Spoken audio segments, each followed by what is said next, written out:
This difference in nuclear doctrine between India and Pakistan further exaggerates the strategic instability, and particularly at the lower levels of escalation. So India's doctrine sort of aims to raise the nuclear threshold because India has this no first use, which basically means that India pledges not to use nuclear weapons unless attacked first by nuclear weapons, but it also promises a very devastating response in case of any nuclear attack. Right? So this massive retaliation, which forms the basis of this idea of credible minimum deterrence, that India maintains nuclear capability only to deter adversaries and not really to fight war.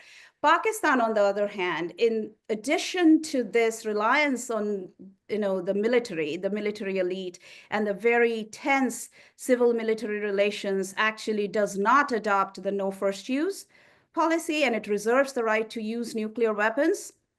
And the reason for this is very clear, because Pakistan, whether in its nuclear doctrine or in its use of these militant groups to infiltrate India from time to time, it is trying to balance what it considers is a conventional and diplomatic superiority of India and the upper hand that India has.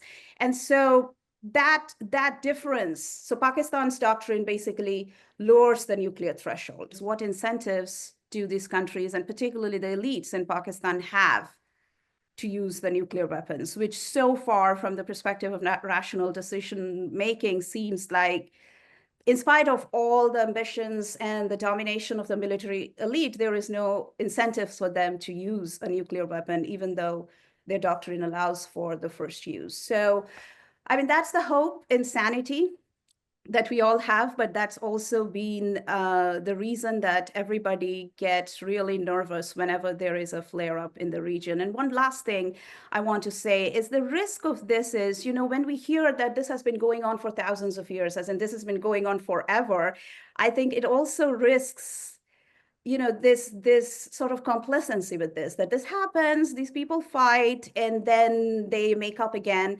But in the process, it's the ordinary people. We tend to forget that 26 tourists who were just there with their families were killed.